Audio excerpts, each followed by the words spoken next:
Hello, welcome to the Out of Our Depth podcast. I'm Frank, this is Ken, and this is Jessica. Hi. So, this series is largely a discussion between Pastor Ken and myself, but also other members of the church.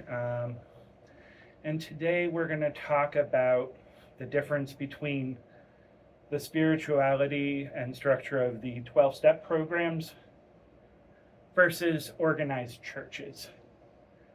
And it's kind of a spirituality versus religion, a little bit about organizational structures, and we're just going to have a conversation about it.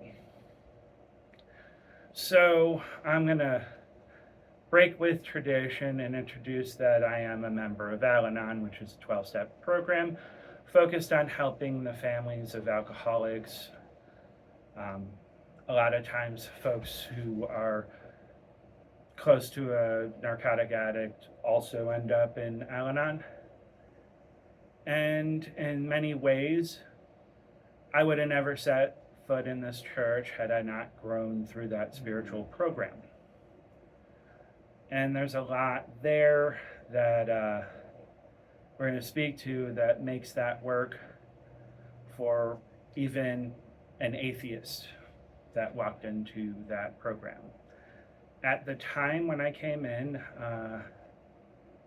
I used to think a lot about the tensile strength of electrical cord because I had this very intrusive thought about hanging myself from my neighbor's fire escape. And I was online dating, and a former addict ended up in my path. And we had way too much in common, and she was in a 12-step program and introduced me to Al-Anon.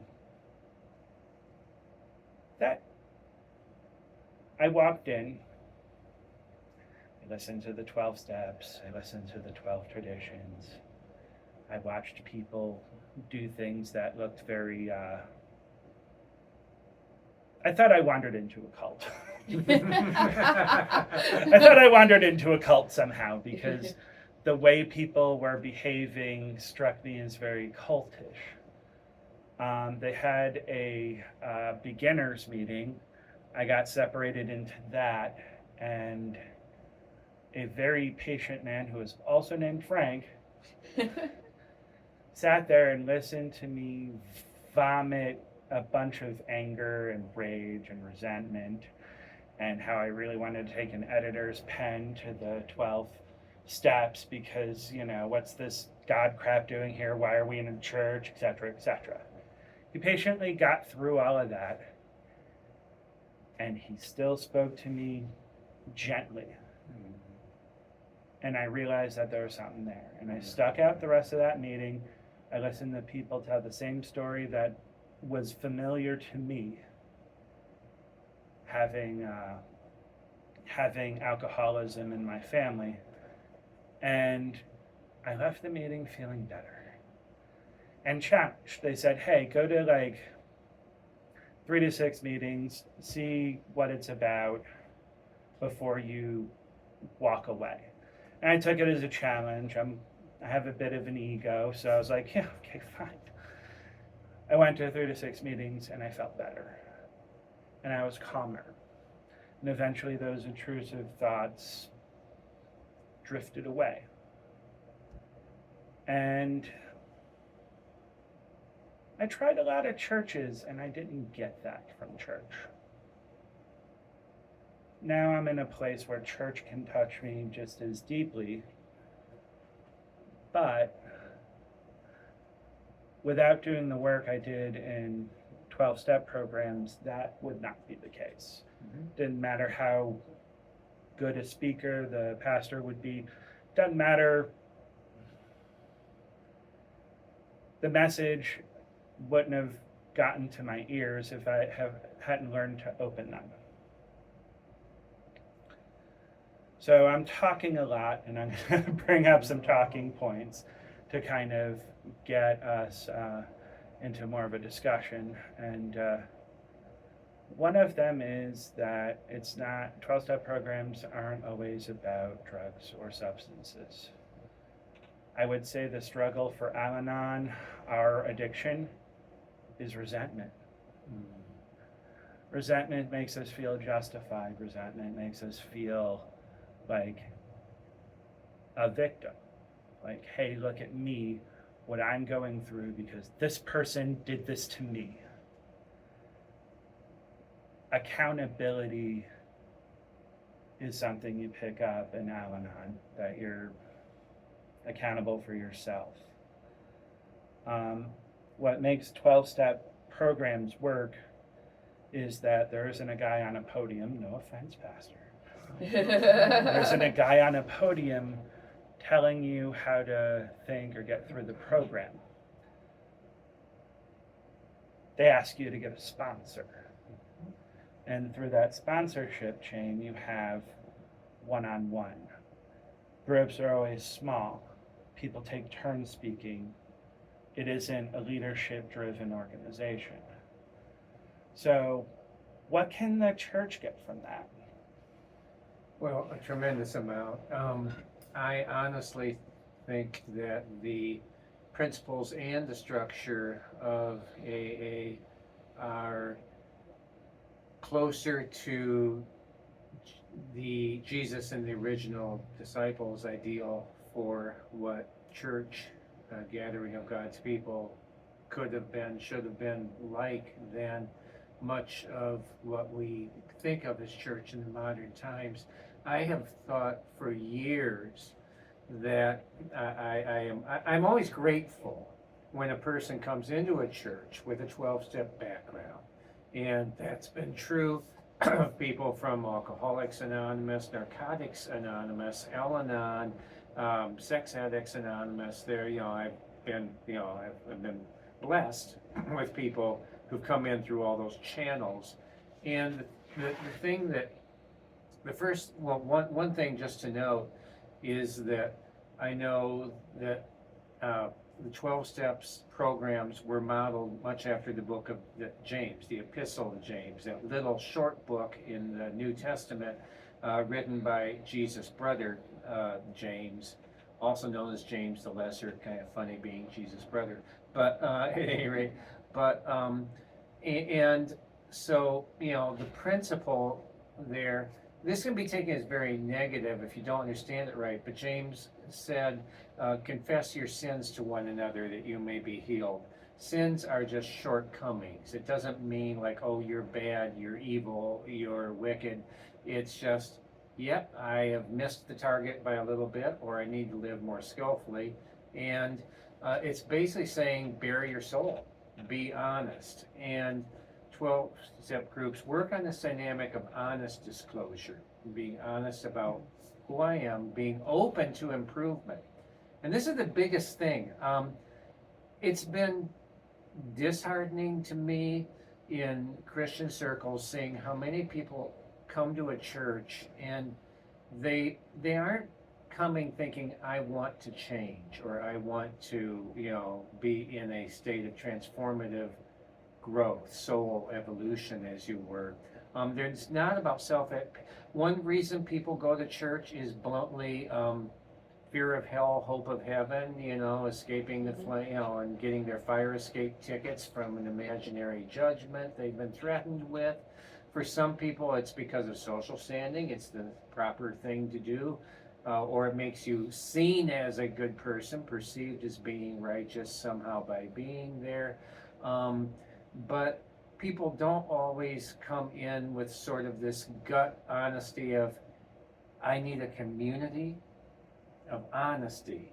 And James says to, bare your soul to one another that you may be healed, that you may be transformed, that you become more to experience that inner peace, that congruence of personality and soul that we all want to have. So I love it when people come in from 12-step programs, and they're gut honest. They're not hiding stuff. They're willing to divulge, and so that's a real gift that all those people bring in. correct me if I'm mistaken, it's been a while. My experience of 12-step has been accompanying people to meetings of various kinds, Open sort of, meetings. as a pastor, sort of, A people support person. will come to me and I'm saying, I really think you would benefit from being in this program. I know where and when it meets in town, and I'll go with you, And what's really fun, by the way, is I when people introduce myself, instead of, I'm Ken, I'm an alcoholic, I say, hi, I'm Ken, I'm so-and-so's pastor, and I'm here as an ally. And everyone in the group says, we understand. It's hard to admit, correct me if I'm wrong. But I think this is more A. But I remember the ending of meetings was keep coming. It works. Keep coming back. Yeah. Keep coming back. It works. And If you work it, you're missing an important Yeah. part If there. you work it, it works. If you work it, you work. And I think that's just. I wish churches could be like that. That would be. It's just a tremendous model for church, and it is relational. It is simple.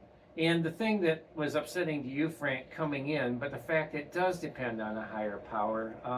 That you never hear this language, I don't think, in 12-step, but to me that's mysticism. Mysticism means there is a direct apprehension.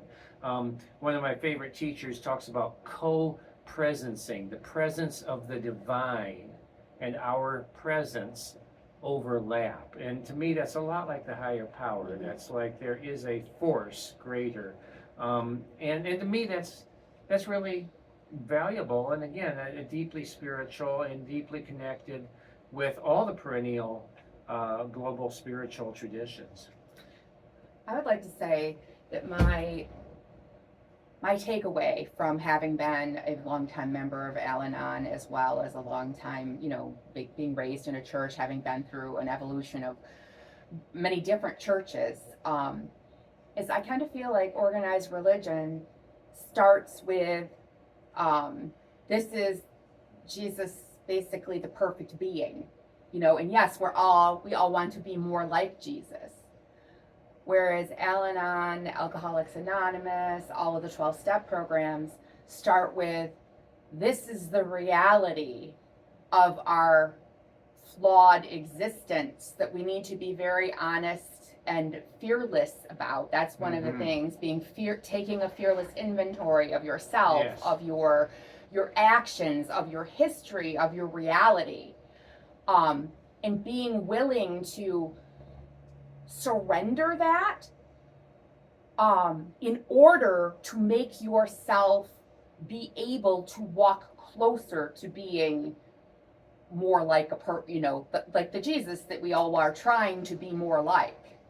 And so I think they're both trying to get us the same place. I think it's just which side of the map you're looking at it from. Are we looking at it from going, are we we're all trying to get to the middle from where we're starting and where we're going, but where are we meeting, And I think that both ways have parts of the puzzle, both directions. You have to know where you're going in order to get there, but you also have to know where you are.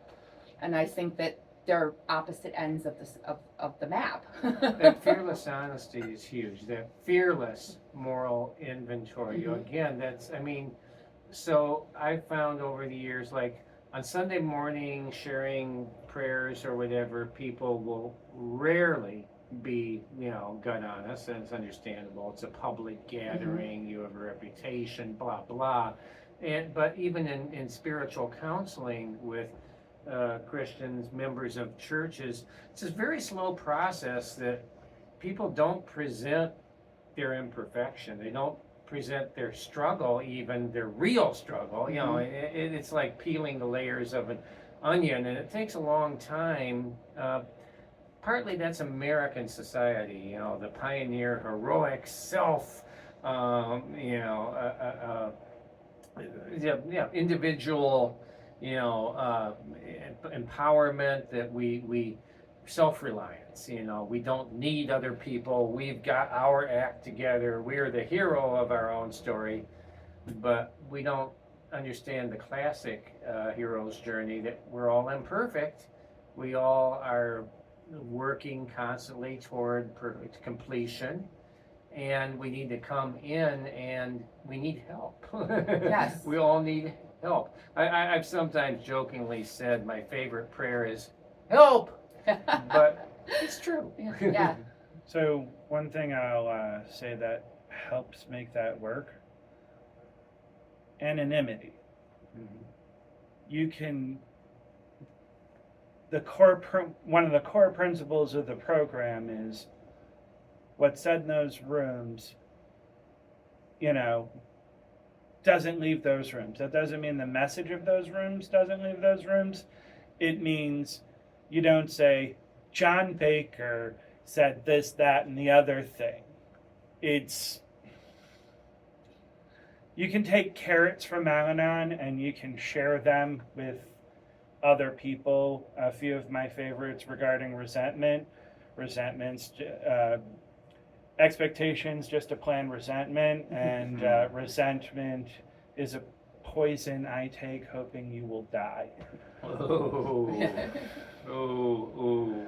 yeah, those are good nuggets. But the anonymity is huge. So we have a group in this congregation, Contemplative Living, that has gone on for almost 8 years now. And I have been telling people, it is the lives of people in this church that I see the people change. I see the people grow. I see them grappling with real challenges. And I see them working through those challenges and being refined in the process. It happens more than I've seen anywhere else in that group. In fact, I'll be honest, I have not in my 34 years as a pastor had anything better. And the first thing about, and the interesting thing is, that group melds two traditions. One is centering prayer, and Father Thomas Keating coming out of the tradition of the Desert Fathers, basically roughly Christian meditation practice, silent meditation as a group. But the other thing is coming out of a 12-step dynamics. You have each person shares, and you're not there to fix each other, you're there to deeply listen. But the critical thing is anonymity. Before anyone comes to the group, there's a signed statement that they will not share anything from the group outside of the group, pure and simple.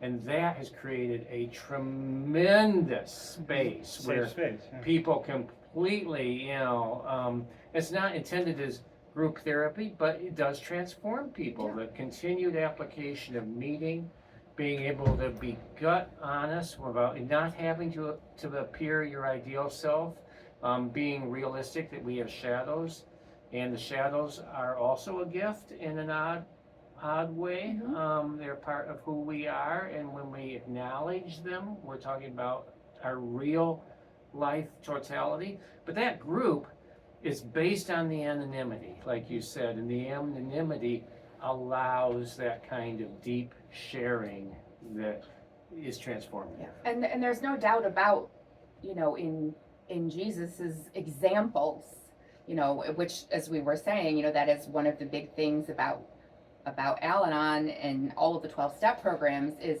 at the end of the day, the finished product that you're getting out of this is being a person who's living a life that's very, that your very act of living attracts other people to the program. And I mean, that is absolutely what Jesus did. And he did not shy away at all from beggars and prostitutes and tax collectors, who people usually hate worse than all of those categories, and, lepers and all kinds of sick and unclean people. In our society, I know that it's a very hard thing, for people to even admit that they have someone they care about that is one of these unclean types of people, which is a thing we dealt with as Al-Anon members, having to try to hide this. It's one of the poisons that we've all kind of been seeped in. I think it's a very wonderful part about the church part of that is that you get to see an example of a person not being afraid. And as much as we do need anonymity to sometimes be comfortable in this space where we can start working on these things, I know personally one of the things that has come out of it for me is that once you do actually let go of that and let God, as we love to, we have all kinds of little sayings like that, that you get the gift of not being so shameful about these things anymore, and it makes it easier for you to talk, not just to people in an anonymous situation, but to people on the street, people you might know at work, all kinds of people who are suffering in their own silent, shameful places and need some help finding a place where they can get that freedom of not having to live in shame. It's both anonymous and communal. Yes. It is your, it overcomes aloneness. The aloneness of our secrets, of our shame, of our shadow is what makes life, ironically, so difficult, as much as it's practically an American value.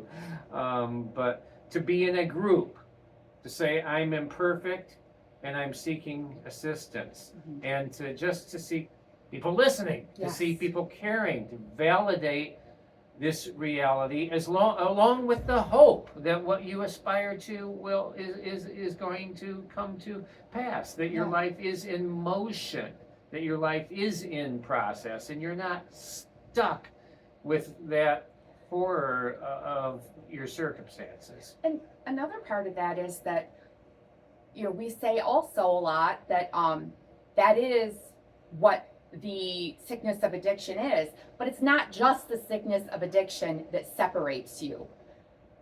The sickness of addiction, the sickness of all kinds of things that we have, mental illness, poverty, shame, all kinds of things that we, broken relationships, anything, it separates you. Anything that separates you from the community, from your loved ones, from your family, from God, those are all the things that we're trying to overcome. The 12 steps are all about bringing everyone back together, bringing you community, bringing you back into the community of Al-Anon is your practice thing. Then they next try to connect you to a higher power, because it's part of the whole mix. And then we're helping through all of that, helping you reconnect with your family, your friends, whoever it is, and you just feel more connected. I want to sneak a couple things in on that. One of them is we keep talking about how Al-Anon refers to a higher power. That's what left room for a higher power of our own understanding. That's what left room for me to be there as an atheist, which is, atheists have a hard time walking in the 12 steps. I will say for 8 years of my Al-Anon practicing, I chose the collective wisdom of the program as my higher power. It takes a little twisting to have faith in the collective wisdom of a group of people. I don't know why, but that makes sense. To me, it made, what I thought about is I am a person that values my own intelligence and my own reasoning skills, but the program definitely made me aware of holes in my reasoning, and being able to take a step back and say, wait a minute, this program's been going on for 4 or 5 generations at least, and people have found healing, people have gotten away from addictions, people have found peace with the people in their lives who do have addictions, because they listen to the collective wisdom of other people in the program. That there's a chain of sponsors to sponsees to sponsors to sponsees that have gone through and walked the walk I was trying to walk. And it changed me. It changed me in a way that, coming to church, people have not noticed much change in my thinking and how I am. Even though I notice the changes, other people don't. 5 weeks after Al Anon, my boss asked what's up with me. My coworkers noticed. Wow. My temperament changed. Wow. And that's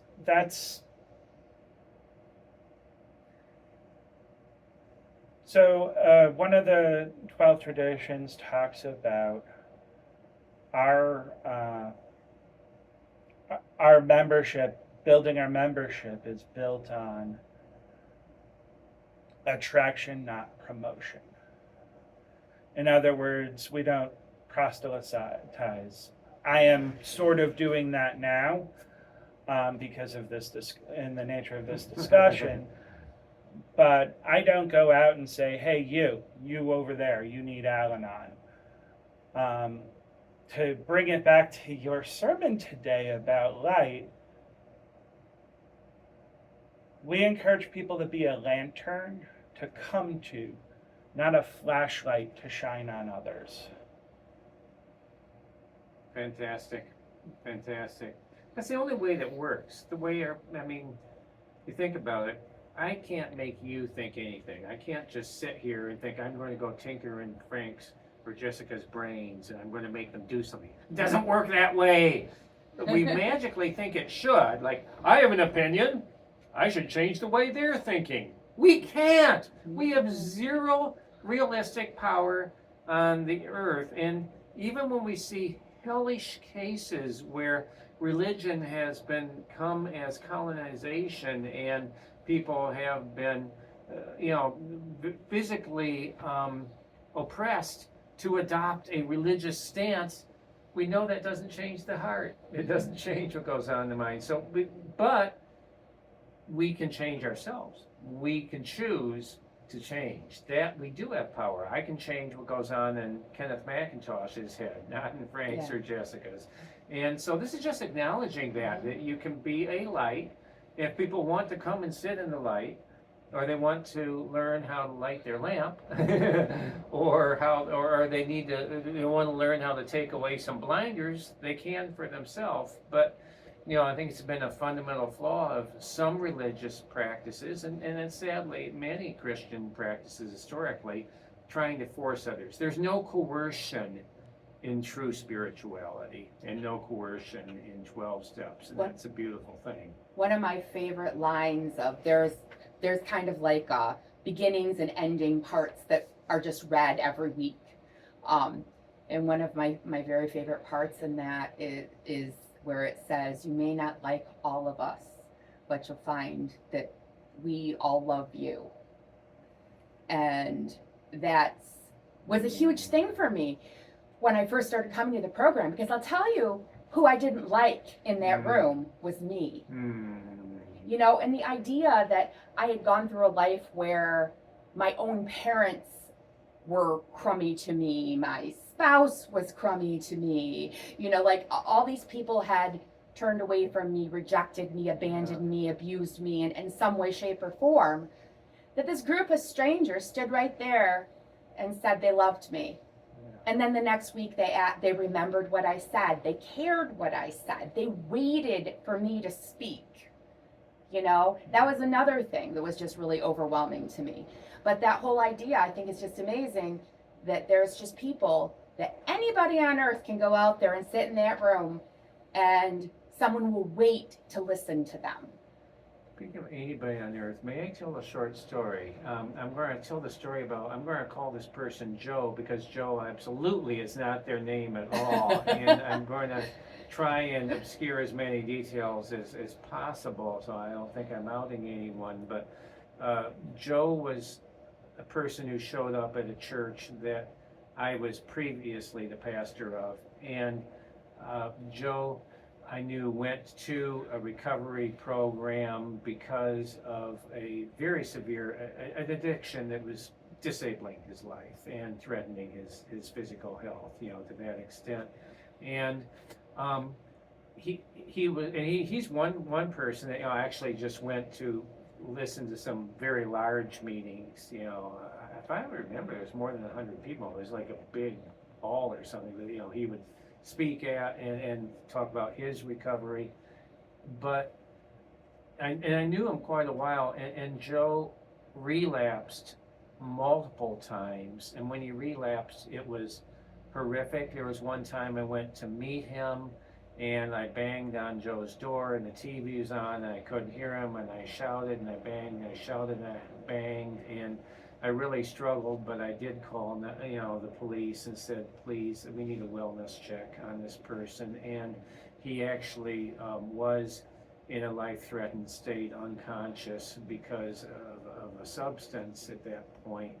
But and it was kind of this thing where, talking to some other people, they were like, Joe isn't really going to change. We've been trying to help Joe for 5 years now, and you know, Joe keeps relapsing, and it's worse every time he relapses, and it takes longer to get him back into recovery. And you know, and I will say it was, he was very honest about the fact, like, he was kind of a recovery star, and then he wasn't, and he had to start at step one, and he didn't want to discourage other people Right. with that. So, you know, it was harder for him. It took more humility every time to return to that, but he did. Finally, Joe moved away from the town I lived at, and I mean, I would, you know, he just kind of relapsed and then moved, so it was like, oh, crap, you know, he's out of my sphere of influence, he's out of the program he's been with, what's going to happen? 3 years after I last saw Joe in the town and church I was in, a family member, immediate family member of mine, was in a life-threatening crisis in hospital. And Marcia and I were just wiped out, besides ourselves. And I got this call early one morning, and I didn't know the number. I picked it up, and it was, hi, this is Joe. And my immediate thought was, oh my gosh, I'm in crisis. You know, I'm in crisis. I don't need this. But fascinating. He had gone through a crash course in college. He was starting training for nursing. He was working at a hospital. He'd been sober since he had left town. Wow. And he just said, I just kind of thought I should call you for some reason. And here's the final bit. He was on a hospital staff and understood a little bit about administration and how to get help we desperately needed for our loved one. So he was calling and helping us through crisis at that point. And it was just a reminder that anyone at any point, no matter how far they are down the hurtful road, the self-damaging road, they can still turn onto that good road and change and be empowered and be a light to others in turn. So we call those higher power moments. There's Jessica and I had some pretty harsh crisis in the past couple of years, and there was a time where we were sitting together and we were praying over and over, God, please give us some guidance. We really need some guidance. And the phone rang. Yes. And it was my sponsor, my old sponsor's sponsor. Who we hadn't talked to in years, by the way. Calling, and it was just like, okay. I was like, I guess part of the thing we need to do is get our butts back in a meeting. And yeah, the crux of it is, I think, another thing that person told me, which is also very Book of James, because Book of James also talks a lot about you cannot have faith without action. Right. Faith without works is dead. If you do not take action, if that faith isn't changing your behavior, then it's not faith. That's right. So one of his gems was, if I'm praying without taking action, I'm doing nothing at all. Because another big thing about 12-step programs is ownership. I can't own my qualifiers, the people that put me in those rooms. I can't own their actions. Their actions are theirs. I can't change them. I can't cure them. I didn't cause what's happening to them. I can only change myself. I can only hold accountability for my actions. I can only drive my own progress. My sponsor can guide me, but he can't walk the steps for me, or she, you know. That's core. I wanted to bring this back to, I know we've been talking a lot about the Beatitudes and the Sermon on the Mount. One of the most gratifying things that happens to me in Al-Anon these days, as I've been in there quite a while now, is I share stories of, we were talking about blessed are the people who have all the horrible things. Well, I've had a lot of horrible things. And I'll tell a story, sharing, we call it sharing experience, strength, and hope. I'll tell a story about some of the darkest, most awful moments of my life, and and how I got through that. And I'll have somebody come up to me after the meeting who's now in their earlier stages, who's in the middle of a horrible crisis, who, there's the whole gamut of different places that people are at. Everybody's at a different place in their journey. And they'll be like, oh my gosh, that meant so much to me what you said. And my most horrible moment has just become a gift that I gave to somebody. Yes. And that is just amazing. Yes. And there's nothing, like I said, there's nothing more gratifying to me than knowing that somehow that piece of horror and poison just turned into a gift that was, like we were saying, a light to somebody else to help them get to a better place. Absolutely. It's kind of an extreme statement, but one I've definitely heard in AA and in NA is that the only person who can help an addict is an addict. Yep. And there is that, and that's partly why I love it's not led by something like clergy. It's not led by trained, paid facilitators. It's led by people who walked this good road, and they can talk about walking this good road and touch others who want to be on the same road. It really is, that gift of, yes, absolutely, each of our pain, the struggles we have been through, are a gift to someone else. And again, as pastor in a church, I try hard to, a person who's struggling with grief, someone else who's lost a loved one before might be the one to come alongside and help them. A person struggling with a particular addiction or a particular challenge in life, if someone else has walked that same road before them, I want to connect them up, because they're going to have this empowerment to help that one person can't be everything to all people. No. And another thing I think about it too is the taking away the judgment. Yes. When you have somebody who's like, I am the one who knows all the answers and I'm in charge and I'm judging you when you're screwing up. There's always that feeling of somebody, when somebody's above you, that they're looking down on you. And we're not. We're all right there in the circle. We're all in the mud. We're all standing in the mud together. Maybe we have been standing in the mud longer and we've got on a better rock, but we're still in the mud. And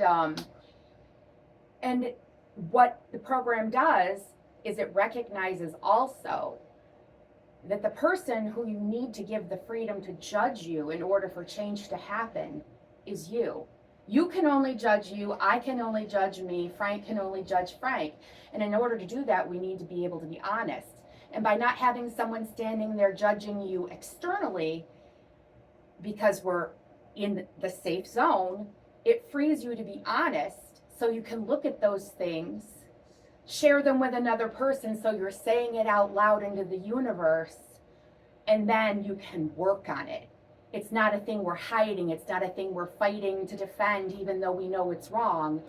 It's a thing that is like we're laying it on the table and we're saying, what do we do with it now?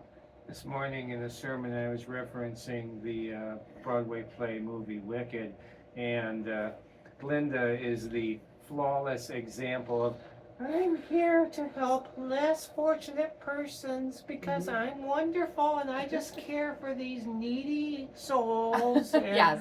You know, and it just makes you want to punch her. Yes. You know? but it's because it is that judgmental, performative Yeah. charity, Yeah. which is not healing anyone. No. Narcissism's bad for recovery. Yes, let go of the ego. And Yeah. do you want to see the difference between a good meeting and a bad meeting? When there's new people, new people coming in is very important, because when a meeting starts to stagnate because it's the same 8 people telling mostly the same version of their stories or giving updates that have become mundane, you're not really helping each other if they're not. The fresh pain of a new member is a reflection of your own. Mhm. And you're able to share that, being able to share, hey, I've been where you are and I've gotten this far. You can get here too. It's I've been a sponsor, I've been a sponsee. I will tell you, I gained a tremendous amount from my sponsors over the years. Some of them got promoted to friends, some of them moved away, but I've gotten a tremendous amount from my sponsors, but I got just as much from my sponsees. Mm-hmm. Mm-hmm. Mhm. It's when someone reaches out to you and says, I need you to help me with my walk, it makes you examine yourself harder. It makes you Absolutely. commit to yourself, to your recovery harder, because now it's not just about you. This person asked you to help them. And that's a tremendous responsibility. It's an honor. And it's a gift. Yes. It's a gift that not just for them, but also for you. Yeah. There's a I'm stumbling over reciprocity to it. You get I think you get more than you give as a Sure. sponsor. There's the yoga phrase namaste. It's may the Yeah. light that shines in me touch the light Yes. that shines in you. Yes. And it's very that way. You know, it's like you find the commonality. It's amazing how often, even though all of the circumstances and the characters are different, the story is the same. And I think that if we, in the human condition, if we were all to have a real conversation here and there, you'd find that everybody has that, whether or not they're an addict or whatever, any walk of life that any human is in, it's all about taking the time to find that, It is a tremendous gift to have a soul friend, to have a person who will confide in you, because every human life is a grand drama. Every human life is like an encyclopedic volume of wisdom and insight. And all of us struggle. All of us have the chapters we'd rather not reopen. But there is something to be learned from the sharing of that. And when someone gifts you with that, when they're really honest before you, this is who I am, and this is what I've been challenged with, and this is where I grow, what a gift. One of the wonderful things that I've got from Al-Anon, another wonderful thing, is that it kind of trains you how to talk, because there are rules on how you're supposed to share. For instance, you tell me your story of woe and your moment of crisis or the thing that you're doing. I can't say, well, you shouldn't do that. What you should do is this. I say, well, let me tell you about me. And I'm going to, because I can't tell you about you. I don't know all of your things. I don't know what's going on in your heart. I don't know what's really going on in your life. But this makes me think of my time when I did this.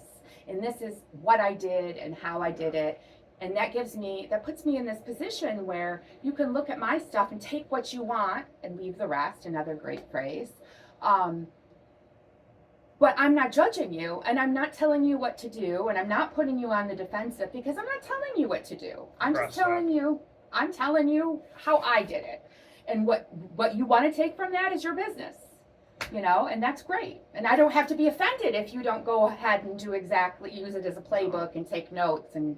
I think when I was in a moment of acute personal crisis, which included having exacerbated the crisis to some degree by maladaptive responses, and a person just insisted I go out for coffee, bought me coffee, listen to a long, brutal rant, and then it just said, I like you, I believe God likes you, I'm sorry you are hurting, let's do next week. It didn't even need prescription. It's just that someone could see the raw pain of it and the mess of it and just affirm, I care about you. I believe that, higher power in 12-step language cares about you. That's in just listening without the judgment, without any shame. So I want to go back to contrasting a little bit program versus church. One thing this church does that I haven't always seen in other churches is we have an invitation to share joys and concerns. And sometimes the joys are like a share of experience, hope. Sometimes people come and they bring bad news. And I think that it's hard for some people to bring the things that really hit them to their core because there's so many people, because it's so public. You're right. You're asking someone to pray about it that might be on a live YouTube. Yeah. And that's the difference between a big room and a small room. Yes. Mm-hmm. And I think that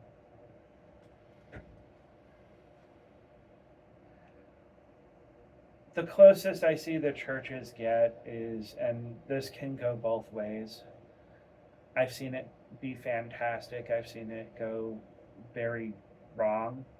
Bible study groups, or just groups of people that have a regular, lunch date after church, informal gatherings.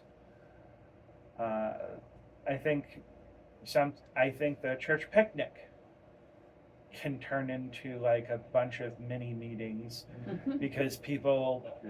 I was listening to somebody say, I love the church picnic because I always get to know someone a lot more deeply than I do otherwise. And that's community. A healthy church can be a really great community. Al-Anon is always a community. All the 12-step programs. I remember one time, I went to other 12-step meetings as an observer because I needed to address some bitterness in my heart. And I needed to see things from their perspective. I needed to see the narcotic addict. I needed to see the alcoholic and how their shares and their feelings that were outside of my experience. And I remember there was one thing that struck me. And that's in Al-Anon, the closing of the meeting, a lot of times people don't even get up for the serenity prayer. They might stand, but in AA, everybody holds hands. Mm-hmm. In NA, people put their arms around each other. And I remember talking to someone in my sponsorship chain about how that struck me. And something he said has stuck with me for a very long time. He's always been a good source of that.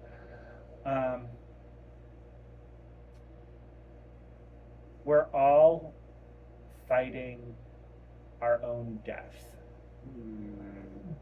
For Al-Anon and those people, it's their resentments that are going to kill them, and it's going to kill them very slowly.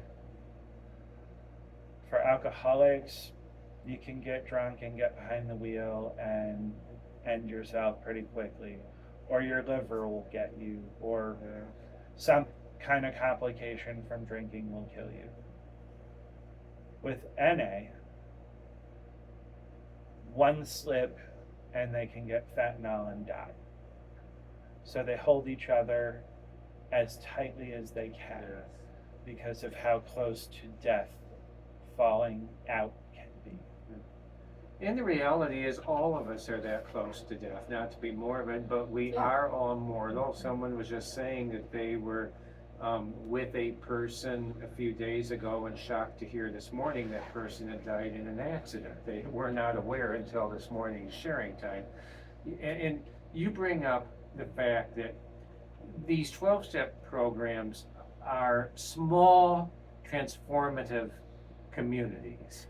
And that was the idea of church, of ecclesia, just meant gathering or coming together in the Greek. And there were no gatherings of more than, because they met in houses in the time of Christ. And actually, you had the 12 apostles and then their family members and Jesus, and that was pretty much crowding out a big home, a rich person's home. Not everyone had those. So there weren't Christian churches of more than 24. Most of them averaged about a dozen for the first 200, 300 years after Christ's death and resurrection. When the Roman Empire converted to Christianity, they took the temple tradition where you have large gatherings and everyone bows before Zeus or Apollo, so we just put Mary and Jesus on the pillar, and it's still the same large gathering, and now you have a priest who gives you absolution, and on it goes. But and still in churches today, thankfully there are a few churches that are based on small, organic, transformative community. And again, in this church, I'm thankful we do have a few small groups that function that way. And I think it's essential. People need community. They need to experience connection. They need to experience healing oneness in small, intimate gatherings. We need to make space for that to whatever extent. I kind of hope that's the church of the future. I hope that's Church 3.0 that someday emerges. I'm not sure we will always have our large temples, our organs, our whatever. But I hope there will always be people meeting in someone's living room or at the park or whatever and opening up their lives. Well, I think absolutely that is the whole thing about organized religion of any kind, is that there is some kind of thing where it needs to be a meeting. Like there's always an individual aspect of any religion or spirituality, because it all has to happen inside of the individuals. But somehow it doesn't become real until there's a community. Yeah. There needs to be a wave pattern of communal and private. Yeah. Of alone time to connect with our inner source, but also group time to connect with the light in one another. So I think that Pastor Ken and I could probably write a book together on this subject if we wanted to. We all have a lot to say about this topic. Jessica and I met through Al-Anon. She's my partner in life. She's my closest soul friend. But I think we kind of should wrap it up for the sake of the length of the podcast. I'm going to suggest that we end it with the Serenity Prayer. Are you familiar? Not enough to lead it, but I'll be happy to follow. All right. Okay. God, grant me the serenity to accept the things I cannot change, the courage to change the things I can, and the wisdom to know the difference. Keep coming back. Keep coming back. And keep coming back It to our works if you work podcast. it. It works if you work it. Thank you.